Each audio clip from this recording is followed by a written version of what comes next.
valuable thing. Because nobody wants an MDSB, a miserable, desperate, sad bastard, or a foolish, uneducated, crafty, kinky, egotistical rat. Work that one out for yourself. Yeah. Okay, so I'm sorry, someone's got hands up if you're. Anyway, in the new year, I thought we'd have a bit of a revolution rather than a resolution, because we're all breaking resolutions, aren't we? You know, but a revolution, why not? Why not get loads more people doing comedy here, there, and everywhere? And why not start in Exmouth? Yay! Yay! The comedy capital of the Southwest, not quite, but we're working on it, folks. So, I'm passionate about comedy, funny old thing. I mean, who isn't? We kind of need this army of satirists, clowns, and stand-up comedians, you know, to keep us alive. Yeah?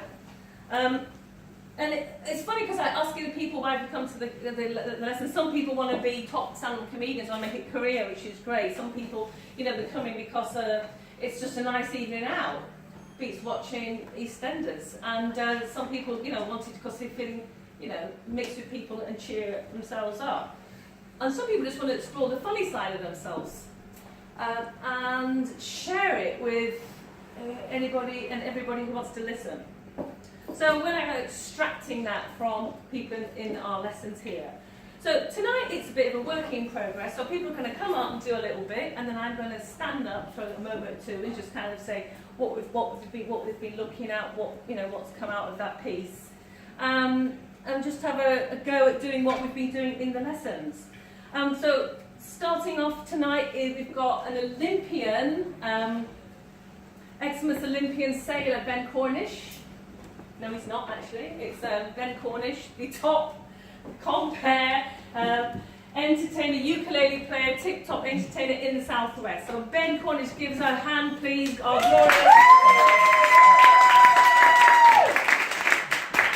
Thank you very much. Hello, Exmouth, as they say. Hello. And I wanted to do the classic comedian thing, find a local newspaper, and because underneath every sleepy seaside town, seafront place, you can think of all yourselves: Bournemouth, Weston-super-Mare, Weymouth. There's a side, there's an underbelly of kind of people ready to be shocked and outraged by anything that should happen in their town. And if you don't believe me, you can go on to Facebook and check out the Exmouth community page and look at the 263 comments on the thread about camper vans at the far end of the beach, a hot topic in the town, where not just that people park there, and are they paying is one of the big questions, but also the fact that they park over onto the pavement to have their fucking picnics and their barbecues, and you know, this is obviously very difficult because people have to go like this in order to walk around, so you know, it makes it difficult living in Exmouth, having that kind of infringement of all these kind of hippies and freeloaders that have seen. So, and the other thing I thought was that I thought I'd read you a letter from the, because we've just had the Easter weekend, and there was a letter written to the paper that says, so here we were in Exmouth on Good Friday. It was a bank holiday weekend, a time for families and get together, and the Friday before Easter Sunday, on which the crucifixion of Christ is commemorated in the Christian church, and traditionally a day of fasting and penance. So what was on at the Exmouth Pavilion, the town's popular seafront, on Good Friday? An adult show with male strippers. You couldn't make it up. That's not me saying it, that's written in the letter. You couldn't make it up. What must holiday makers and visitors think of Exmouth? I don't know, but they probably think it's relatively normal. I wanted to kick the evening off with something that I do as a living, a sideline. I brought along a little bag of tricks here because I'm a juggler when I'm not trying to do some stand-up comedy. And I thought I'd try out a trick on you that's not actually in my show. And so it's a kind of work in progress trick, if you like. And I'll explain how it happens. And this is to kind of find out what kind of audience you are. I think you know what I'm saying. And, so what I'm going to do is there's two props involved in this trick: a Indian juggling club and a ball. And I'm going to place a club on my foot like that. And I'm going to put a ball in the hand like this, and I'm going to try and kick the club up from my foot, catch it in my hand. At the same time as I kick that up, I'm going to throw the ball up, and then I'm going to attempt to catch the ball on top of the club like that. Wow. Thank good. Yes. And if you think this is a really good trick, then I'll actually put it in my show next year. So there you go. So that's a kind of reward for you.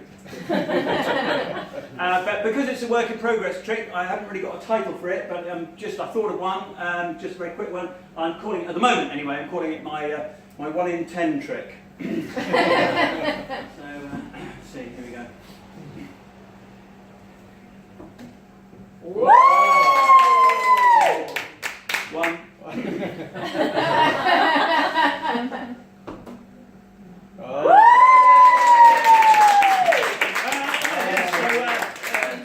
you think that trick's good enough to put in a show? Yeah. That's brilliant. So anyway, if you come and see my show next year, you'll actually see that trick. Good. Okay. So I'll do one other trick, and then I want to tell you a little bit about something I've been thinking about recently.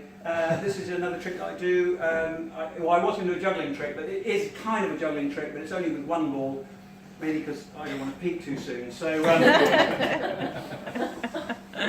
this is a favourite of mine.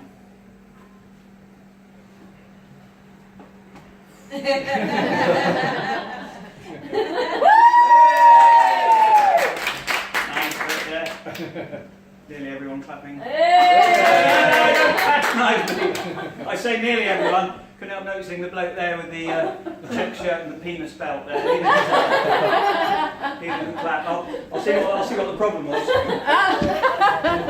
I knew, put your penis back in, yeah. That's no, it's all right. I don't mind. I just maybe your standards are higher than everyone else. I don't mind it because some people clap anything.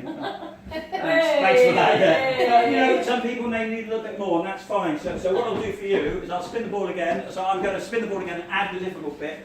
For the fussy bloke, and we'll see how that goes. Check it out, sir, especially for the phone down now. Right, here we go.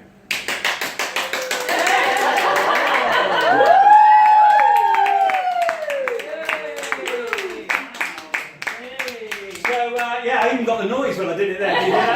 Whoa, I love that. And so that's good. I have actually done that trick all over the world. And I found that this is the only country where you get that noise. The only country where you get whoa with that slightly sarcastic undertone. So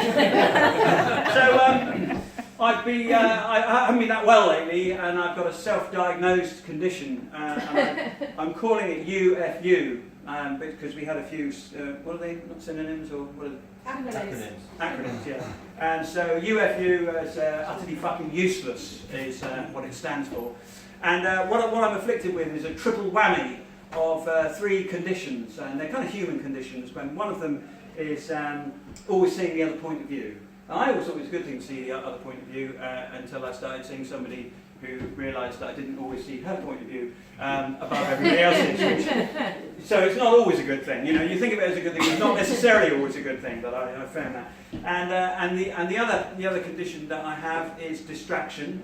Constantly distracted by everything. I work in HD. That's not high definition. That's like hugely distracted. Constantly, I have that. And the other thing is procrastination. And if there was a Pulitzer Prize for procrastination, I'm in the queue, right at the front. Is there anyone here in the audience tonight who's really organised, really well organised, really sorted? Somebody's been pointed out, volunteering the information themselves, but that's thank you very much, you're really well organised, well I'm very happy for you, but it's not like that for me, I can tell you. Luckily it seems I'm with friends, a lot of other people, nobody's owned up to being organised, so presumably you're all like me, procrastinations of the highest order. One of the problems with it, or there are many problems with it, but one of the things is even going out to the shops to get stuff is difficult. And seeing people's point of view is hard as well. So I'm going to the shops, I'm going to get bread, milk and chocolate. And I'm already feeling guilty about that because my daughter's a vegan. So I get lectured about the milk industry, all those terrible things they do to cows, big udders and, slaughtering, all that stuff.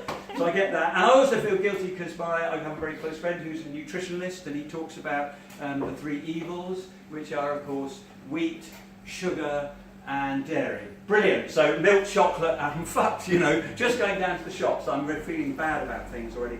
But going to the shops is also quite difficult for somebody like me.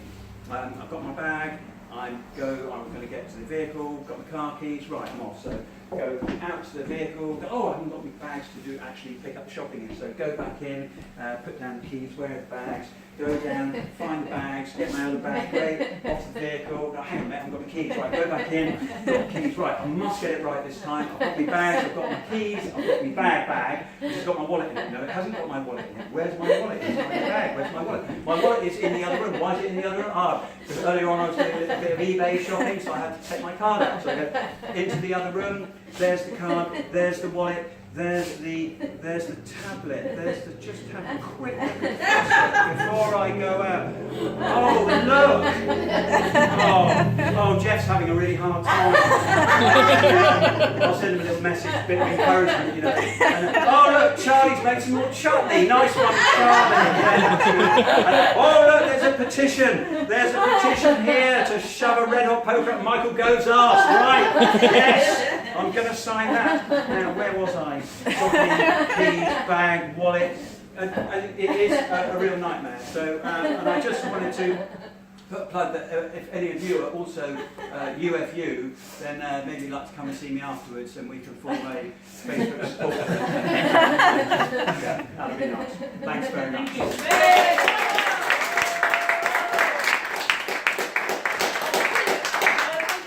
Brilliant opening by our wonderful Ben.